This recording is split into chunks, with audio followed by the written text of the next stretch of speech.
Dalam keheningan hati Tuhan berbicara. Biarkan Tuhan memenuhi hati kita, bukan hanya kita yang berbicara. Dalam keheningan kita bersatu dengan Kristus. Penyerahan diri dan keberadaan kita kepadanya, agar kepekaan atas panggilan dan tegurannya semakin bertumbuh.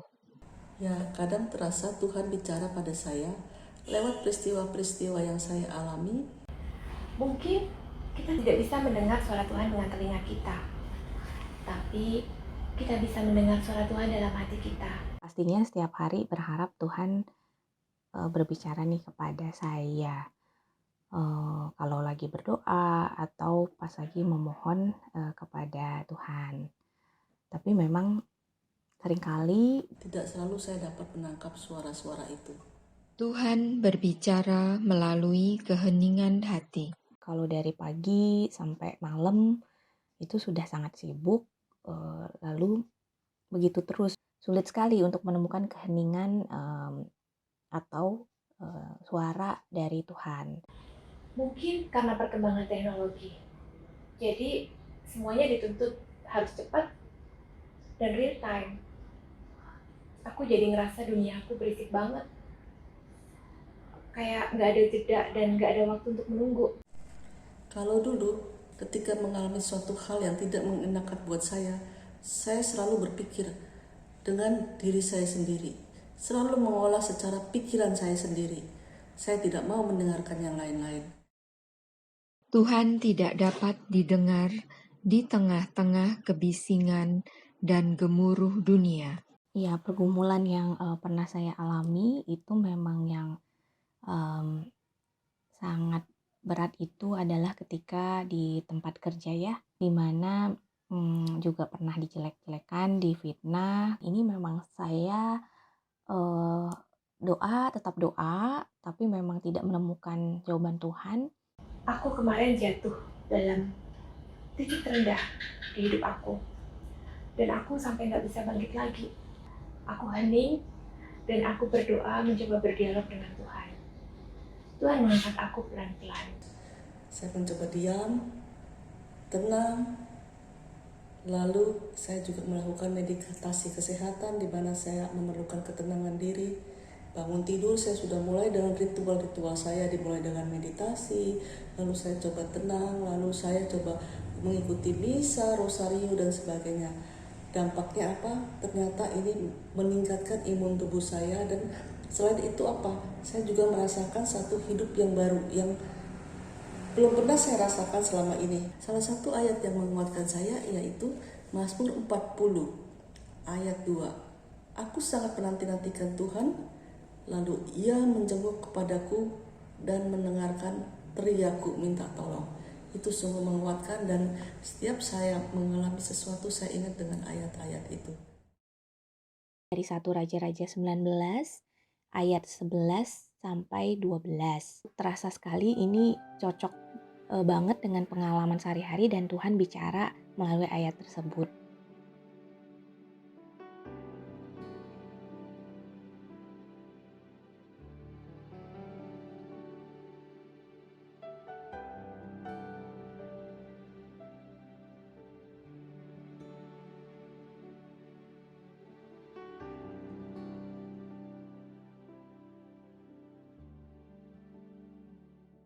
Jadi setelah pengalaman pergumulan itu, saya mulai mencari bagaimana saya bisa lebih mendengarkan Tuhan. Ketika akhirnya menemukan satu komunitas di Emmaus Journey, diajarkan bagaimana tuntunan dari kitab suci, dari firman, itu ternyata suara Tuhan sendiri. Itu yang membuat akhirnya saya mulai punya kebiasaan untuk membaca Alkitab setiap harinya. Aku berdoa dalam keheningan. Aku berserah penuh pada Tuhan. Dan di situ aku mendengar suara Tuhan. Tuhan bilang, anakku, kamu tidak akan pernah sendiri. Aku akan menemani kamu di saat-saat kamu sedih dan susah. bahkan saat kamu tidak bisa menopang hidupmu sendiri. Selama ini, kalau saya sibuk dengan pikiran saya sendiri, dengan pekerjaan saya sendiri, saya tidak pernah mendengarkan suara-suara Tuhan. Ketika saya berdiam diri, saya tenang, nah baru saya bisa mendengarkan suara itu. Maksud di sini berdiam diri seperti apa? Bukan saya diam, tapi saya berusaha membuka diri, membuka hati, lalu pasrah dan menyadari keadaan yang ada dan berada dalam situasi itu. Dan tidak berpikir yang lain-lain, tidak menyibukkan pikiran-pikiran saya sendiri. Di situ saya baru bisa merasakan hal-hal yang lebih khusyuk. Saya merasakan Tuhan memang langsung bicara ke saya, menjamah kekeringan di dalam hati saya, dan pengalamannya sangat personal dan unik, tidak bisa disamakan dengan teman-teman lain. Sekarang bila mengalami sesuatu yang tidak enak atau menyenangkan, saya berusaha menyadari, lalu diam sejenak dan menyadari bahwa itu adalah karunia Tuhan. Saya selalu bersyukur dengan apa yang ada di dalamnya. Sejak itu, aku ingin membagi sebagian waktuku untuk melayani Tuhan. Di situ, aku mulai terlibat aktif dalam pengurus lingkungan. Kemudian, Tuhan juga mengenalkan aku dengan Emmaus Journey. Lewat Emmaus Journey, aku mulai mengenal firman-firman Tuhan.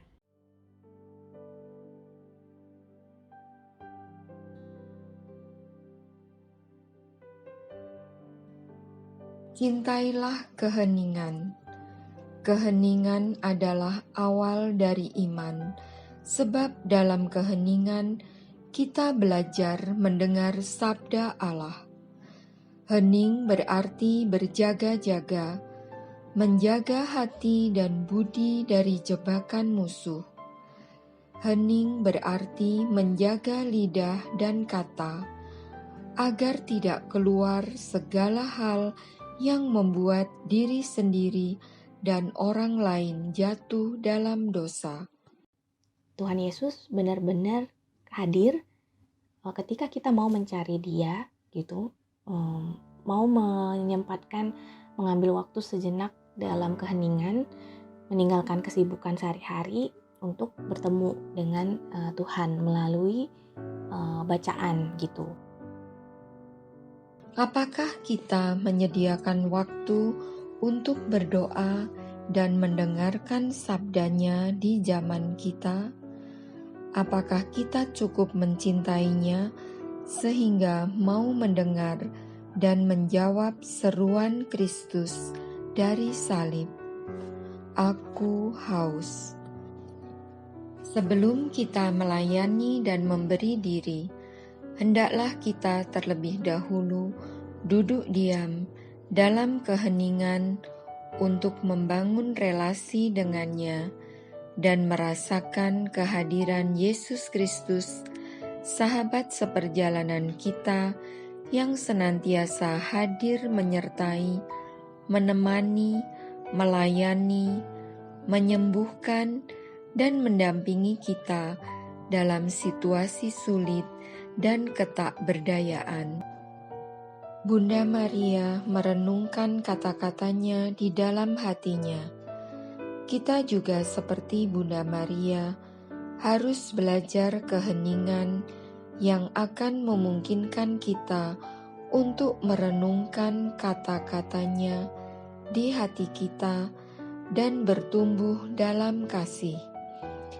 Kita tidak dapat mengasihi atau melayani kecuali kita belajar untuk merenungkan sabda Kristus dalam hati kita. Hendaknya kita meninggalkan segala kesibukan kita sejenak. Seperti Maria, saudara Marta, yang memilih untuk duduk bersimpuh di kaki Tuhan Yesus dan mendengarkan sabdanya. Mari kita mendengarkan sabda Tuhan melalui pendalaman iman Bulan Kitab Suci Nasional tahun 2021 yang akan diselenggarakan di lingkungan Anda. Tuhan memberkati kita semua.